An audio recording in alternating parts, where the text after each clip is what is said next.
Hey everybody. So in this video, I want to do a quick overview of the Savage Crucible Kickstarter figures. So I was not sure about how much this line would appeal to me. So I just got two of the basic figures, the reptilian figures. And I always get them mixed up as far as which one is the Lemurian Savage and which one is the Lemurian Slate.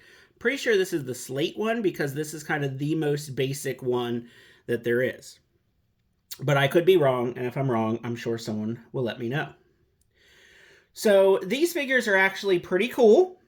The idea that I had was that these would go pretty well with pretty much any 6-inch line, Marvel Legends, DC Universe Classics.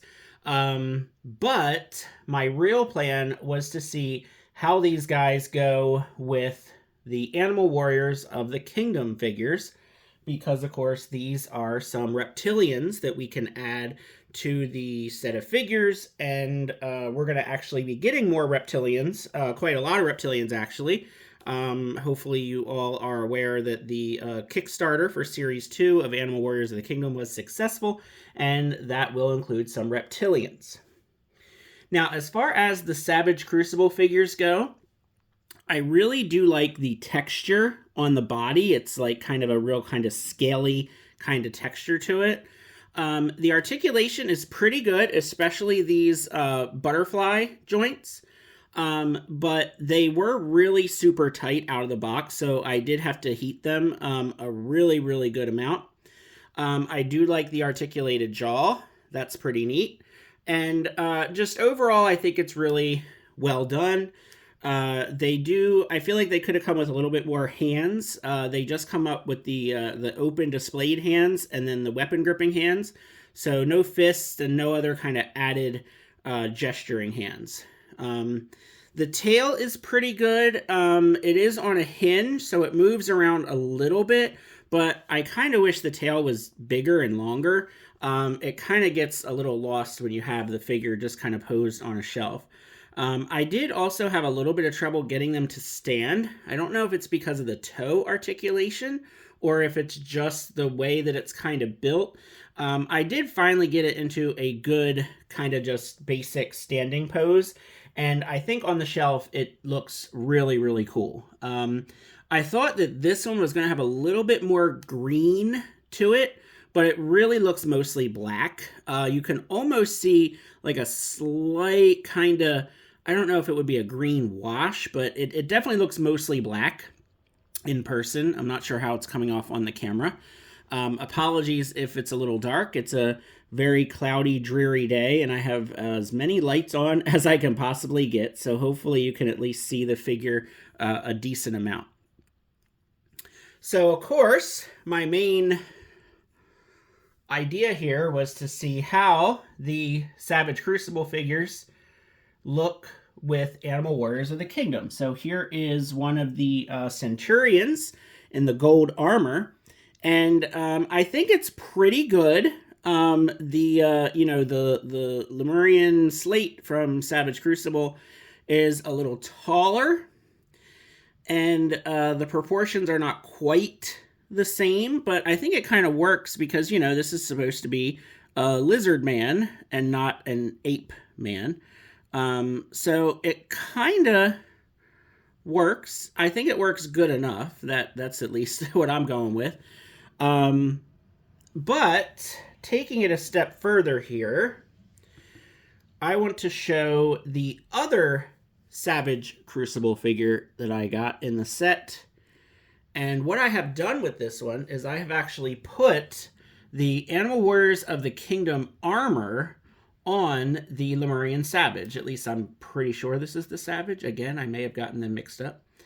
I think this looks fantastic. I'm very happy with how this, setup came with the armor from AWOK. So basically, I bought this armor through Big Bad Toy Store. It was just the armor pack. I think they call them armor crate or something like that. But anyway, I think it was like $12 or $13 for just the armor. So you get, you know, the waist, the legs, the hands, and the armor piece across the chest. And I've been holding on to this armor for quite a while because my first plan was to see how it looks on one of these guys. And I think it looks fantastic. So I did not put the armor on the other one because I really like the way this one looks. I'm not sure how it's going to look on the Slate figure, and you can see I'm still having a bit of trouble getting them to stand. You have to get it just right or it will not work out.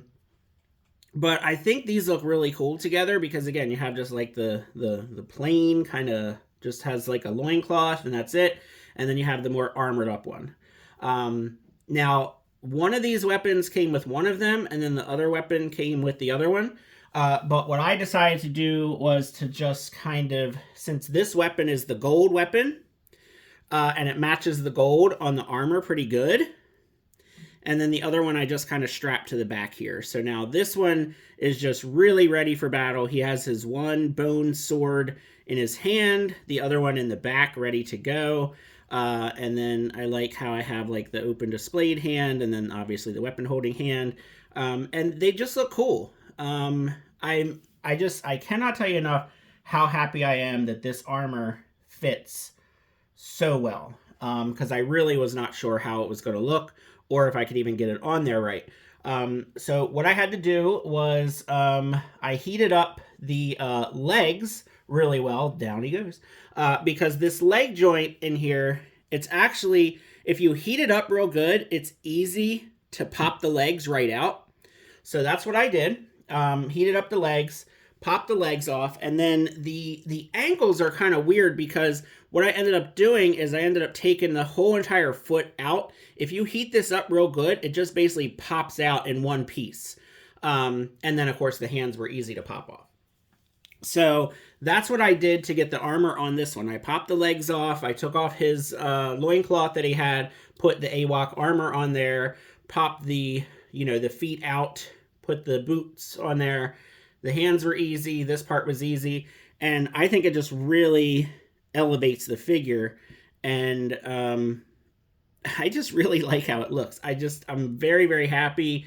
And, I do want to keep the one just kind of the base figure.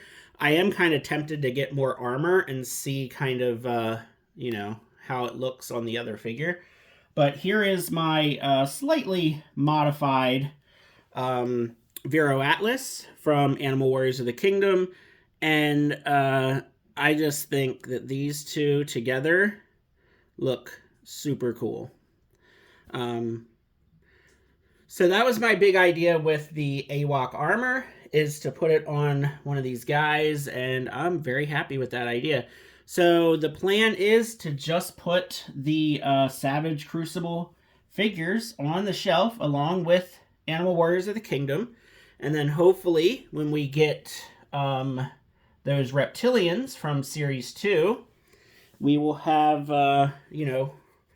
they will go along with the Savage Crucible figures, and we'll have a nice set of reptilians as well. So there they all are, and I think they look great. So I'm very happy with the Savage Crucible figures. Definitely not all in the way I am with Animal Warriors of the Kingdom.